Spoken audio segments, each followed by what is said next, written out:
আসসালামু আলাইকুম। আমি জান্নাত। আলহামদুলিল্লাহ আমরা ভালো আছি। আপনারা সবাই কেমন আছেন? তো এখন বাজে সকাল 6টা। রাত্রে মনে হচ্ছে বৃষ্টি হয়েছে। তো আমি এখন রান্না করব, তাই সব কিছু কেটে নিচ্ছি। চিকেনের তরকারি করব আর ভাত করব।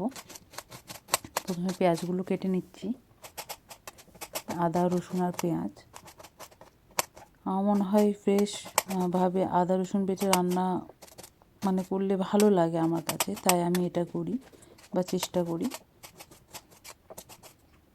আর মুরগি রান্নার সময় সবসময় মনে রাখবেন যে রসুনের পরিমাণটা আদার থেকে একটু বেশি হবে, তাহলে টেস্টটা বেশি বেটার হয়।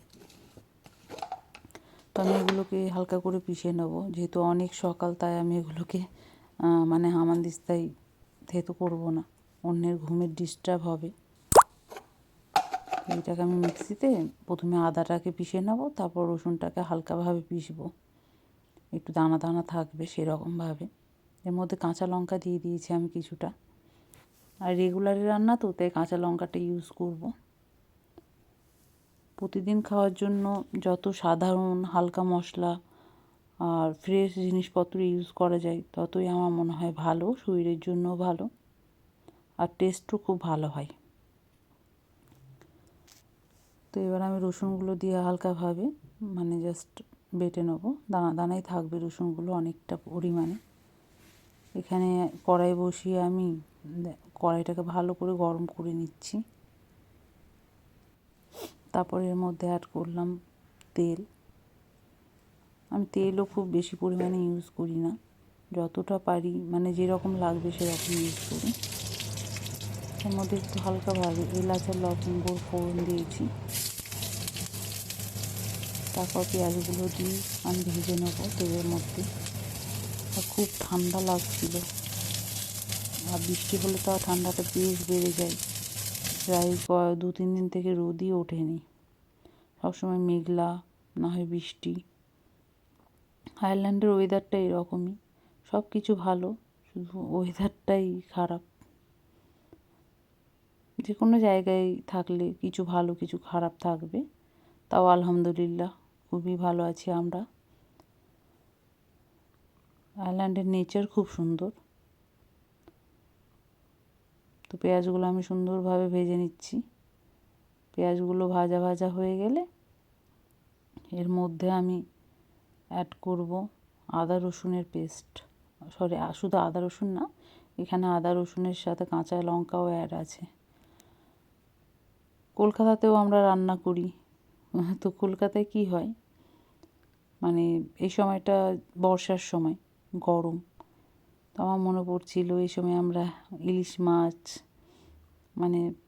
একদম ভালো ইলিশ মাছ পাওয়া যায় এই সময়, তো আনা হয়। তো এখানে আলহামদুলিল্লাহ, এখানে যে জিনিসপত্র সেগুলো খাওয়ার চেষ্টা করছি। এখানে যেমন ফলগুলো খুব ভালো, এখানকার মিল্ক প্রোডাক্ট খুব ভালো। তো যেখানে যে জিনিসটা ভালো আমার মনে হয় সেখানে সেটা খাওয়া উচিত। তো আমি এর মধ্যে রসুন, কাঁচা লঙ্কা, পেঁয়াজ আর আদার পেস্ট দিয়ে ভালো করে কষিয়ে নেব। মশলা কিন্তু কষাতে হবে, মশলা না কষালে টেস্ট হয় না। আমার মশলাটা ভাজা হয়ে গেছে। আমি হালকা গোটা জিরের ফোড়ন এই সময় আরেকটু দিলাম, প্রথমে দিইনি, রেগুলারে প্রথমে দিই, আজ হয়তো ভুলে গেছিলাম। তারপর আর একটু ভেজে ভেজে নিচ্ছি। আর এই সকালবেলাটায় এত তাড়াহুড়া থাকে। এর মধ্যে অ্যাড করব গরম জল। তারপর আমি এটাকে আরও কিছুক্ষণ কষিয়ে নেব। কষানো হয়ে গেলে এর মধ্যে আমি আরেকটু জল অ্যাড করব, আর তার সাথে অ্যাড করব বেসিক যে মশলা, লঙ্কা গুঁড়ো, জিরে গুঁড়ো, হলুদ গুঁড়ো। লঙ্কা গুঁড়ো খুব কম ইউজ করি আমি, যেহেতু বাটা লঙ্কা আছে আর লঙ্কাটা বেশ ঝাল। তো মশলাটা দিয়ে আমি ভালো করে কষিয়ে নিচ্ছি। আর আমি কিন্তু এখন লবণ দিইনি, আর আজকে দইও অ্যাড করব না। লবণ দিইনি কারণ চিকেন রান্না করব, তাই আমি লবণ দিইনি। এটা অন্য রান্না হলে হয়তো আমি লবণ দিয়ে দিতাম। সব সময় মাথায় রাখবেন, চিকেন রান্নার সময় প্রথমেই লবণ দেবেন না, তাহলে কিন্তু আজ যেমন আমি চিকেনটা ভেজে রান্না করিনি, কষিয়েই রান্না করব, মানে প্রথমে ভেজে নিইনি। তো সেই ক্ষেত্রে আমি যখন মশলার সাথে চিকেনটাকে কষাবো, খুব ভালোভাবে কষানো হবে। আর যদি প্রথমে লবণ অ্যাড করা হয় তাহলে কিন্তু সেই মানে কষিয়ে সেই শান্তিটা পাওয়া যাবে না। চিকেনগুলো আমি ধুয়ে রেখে দিয়েছি, মশলা কষাচ্ছি। এখানে কিছুটা আলুও অ্যাড করব, তাই আলুটাকেও ভালো করে জলে ভিজিয়ে রেখেছি।